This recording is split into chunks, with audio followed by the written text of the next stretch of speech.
네, 안녕하세요. 테슬라 투자로 은퇴하기 아트라운 TV입니다. 다사다난했던 미국 증시의 상반기가 마감이 되었습니다. 어제부로 마감이 되었고 상당히 큰 하락이 있었죠. S&P 500 기준으로만으로도 한 20% 넘게 큰 하락이 있었는데요. 왜 주가가 이렇게 급락을 해야만 했는지 그 이유에 대해서 알아보겠고요.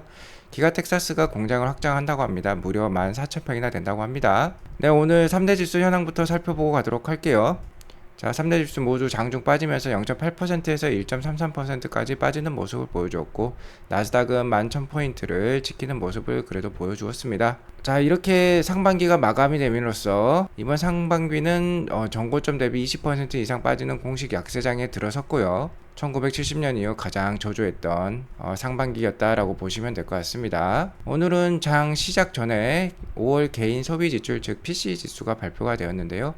예상치였던 6.4%보다도 낮은 6.3%가 나와서 오히려 좀 괜찮은 모습이지 않나. 인플레이션이 줄어들면 연준의 긴축 우려도 좀 줄어드는 것이지 않겠느냐라고 생각할 수도 있었지만 이 절대값이 중요했다고 봅니다. 아직도 6%가 넘기 때문에 고물가 상황이 지속되고 있다는 시장의 판단으로 오늘 마지막 날임에도 불구하고 이렇게 증시가 좀 빠졌다라고 볼 수 있을 것 같고요. 경기 침체 우려감 때문인지 10년물 국채금리도 내려가고 있고 유가도 내려가는 흐름이에요. 유가는 오늘 105불을 기록을 하면서 또 하향 안정화되는 좀 흐름을 보여주고 있습니다. 자, 오늘 유가가 빠지면서 에너지 주식도 빠졌고 경기 침체 우려감 때문에 경기에 민감한 종목들 IT라든지 금융이라든지 이런 업종들도 빠졌고요. 다만 경기가 안 좋을 때 선방할 수 있는 경기 방어주라고 할 수 있겠죠.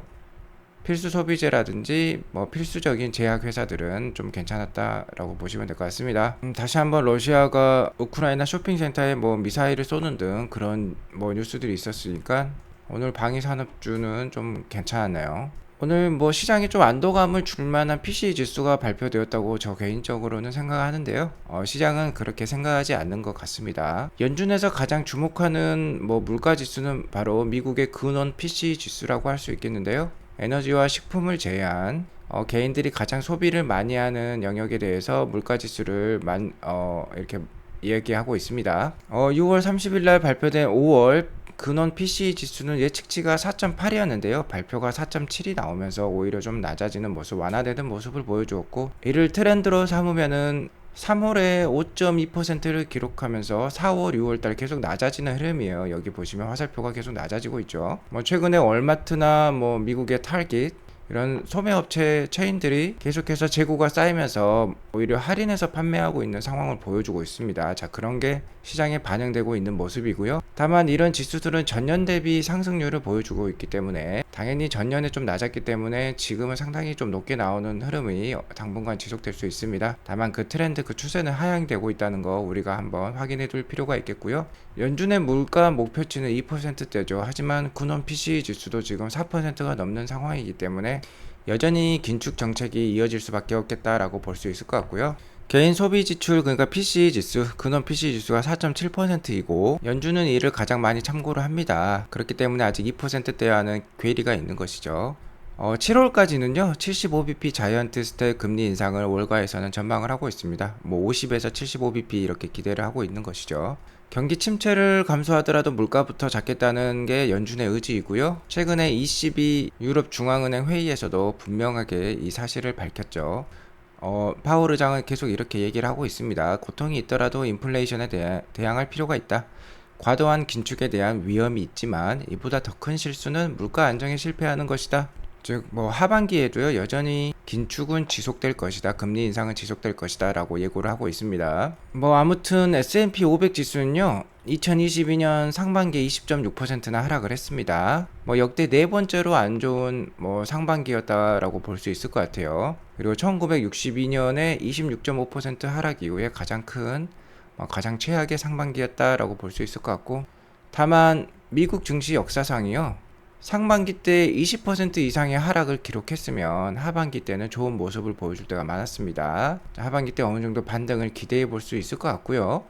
이러한 하락의 큰 원인은요 역시 급속한 연준의 긴축 속도 상승에 있는 것으로 저는 판단하고 있습니다. 2020년 초반에 코로나 팬데믹이 펼쳐지면서 경기 침체가 왔었죠. 자, 어떻게든 경기를 살려보기 위해서 연준이 보유한 자산을 2배나 늘렸습니다. 즉 시장에 있는 채권들을 매입을 함으로써 유동성을 상당 부분 공급했다라고 볼 수 있을 것 같고요. 그러니까 시중의 유동성이 2배나 단기간에 늘어났다는 거고, 바로 그게 QE가 되는 것이죠. 거기에 따라서 또 금리 인하도 제로금리까지 인하를 했어요. 자, 시중에 돈이 흔해지고 많아지면 물가가 올라가는 게 당연합니다. 하지만 연준은 물가가 오르는 게 가장 싫어하는 부분이라고 했죠. 자, 그러면 어느 다른 부분에서 이러한 시중의 유동성을 흡수해 줘야 되는데, 바로 그런 것들이 주식, 부동산, 비트코인과 같은 자산 시장이 되겠습니다. 그 자산 시장의 버블이 만들어지면서 오히려 인플레가 방지되었다라고 볼 수 있을 것 같고요.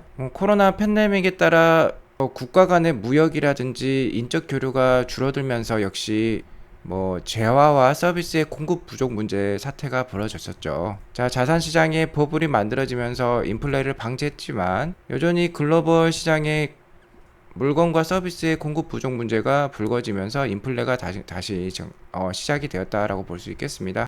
여기에 기름을 부은 게 바로 우크라이나 러시아 전쟁이라고 할 수 있겠죠. 그리고 중국 코로나 봉쇄 상황도 상반기에 겹쳤습니다. 바로 인플레의 정점이 온 이유라고 할 수 있겠죠. 자, 아직은 공급보다 수요가 많은 상황입니다. 수요가 크게 증가하지 못하더라도 러시아 우크라이나 전쟁으로 곡물과 기름의 공급이 좀 줄어든다고 볼 수 있을 것 같고요. 세계 공장이라고 할 수 있는 중국은 아직도 어느 정도 봉쇄 상황에 있다라고 볼 수 있을 것 같습니다. 하지만 이러한 부분은 연준이 제어할 수 없는 부분이죠. 공급 상황은 제어할 수 없으니까 수요라도 누그러뜨리자라는 게 연준의 생각이라고 볼 수 있겠고요. 수요를 누그러뜨리려면 역시 경기 침체는 어느 정도 있을 수밖에 없겠다라고 볼 수 있을 것 같습니다. 금리를 올리고 시장의 유동성을 줄여서라도 수요를 줄여야지 인플레이션이 줄어드는 거니까 연준은 그런 방향으로 가고 있다라고 볼 수 있을 것 같고요. 여기에 더불어서 인플레이션을 더 키울 수 있는 요소들이 계속해서 진행이 되고 있습니다. 현재 이번 주에 나토 정상회의가 열리고 있는데 계속해서 러시아는 거의 주적으로 명시를 하고 있고요. 중국에 대해서도 경계감을 늦추지 않고 있습니다. 바로 탈세계화라고 할 수 있겠죠. 그리고 신냉전 체제, 블록화 다 같은 말이라고 볼 수 있겠습니다. 자, 이는 국제 간의 교류를 줄어들게 하는 요인이라 볼 수 있겠고, 국제 간의 물자와 인적 교류가 원활하지 않으면 당연히 공급이 부족해지겠죠. 인플레이션을 키울 수 있는 요소다라고 볼 수 있을 것 같습니다. 아무튼 어제도 말씀드렸지만 탈세계화 블록화가 진행이 되고 있다고 해도 생존에 문제가 걸려 있다면 어쩔 수 없이 협력할 수밖에 없는 게 국제사회라고, 국제 질서라고 저는 생각을 하고 있고요. 올 가을이 고비가 될 것 같다라고 얘기를 드렸었죠. 유럽의 겨울은 혹독한 추위를 가지고 있습니다. 러시아의 가스가 필요한 상황이 충분히 될 수 있겠고, 독일, 프랑스, 영국, 북유럽 국가들을 비롯한 서구의 열강들이 재고가 석자인 상황이에요. 아무래도 올해 가을이나 겨울부터는 충분히 다시 한번 우크라이나와 러시아의 사이가 휴전 상태가 좀 진행이 되면서 좀 더 교류가 활발해지는 상황이 오지 않을까, 그렇게 기대를 해보겠고요. 이는 아마도 11월 G20 정상회의 때 푸틴이 참석을 하면서 어느 정도 일단락이 될 수도 있을 것 같다라고 그 가능성을 제기해 보도록 하겠습니다. 특히 11월에는 미국 중간선거가 있기 때문에 드라마틱하게 현재 분열된 세계 정세가 좀 완화되는 모습이 나온다면은 미국 11월 중간선거에도 좋은 영향을 줄 수 있겠죠. 그리고 상반기에 워낙 주가가 많이 빠졌고요. 하반기부터는 금리 인상의 그 속도가 줄어들 가능성이 상당히 높습니다. 그렇기 때문에 7월 FOMC 바로 7월 말에 있죠. 이때 자이언트 스텝으로 0.75% 금리 인상 그냥 해버렸으면 좋겠어요. 강력하게 한번 크게 올려놓고 오히려 속도를 완화시키는 모습이 나오면은 기대 인플레이션을 줄이기도 좋고요.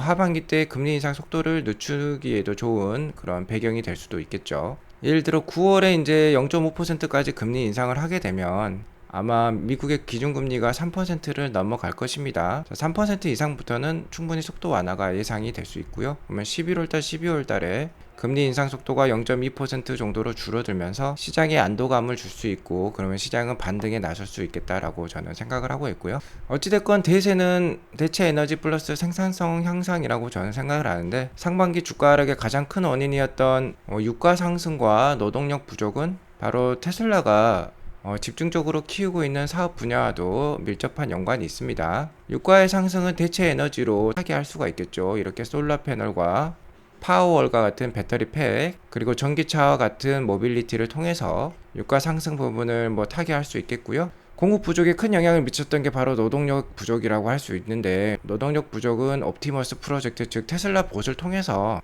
해결할 수 있을 것입니다. 태양광 발전과 메가팩, 기가팩의 강력한 확장을 통해서요.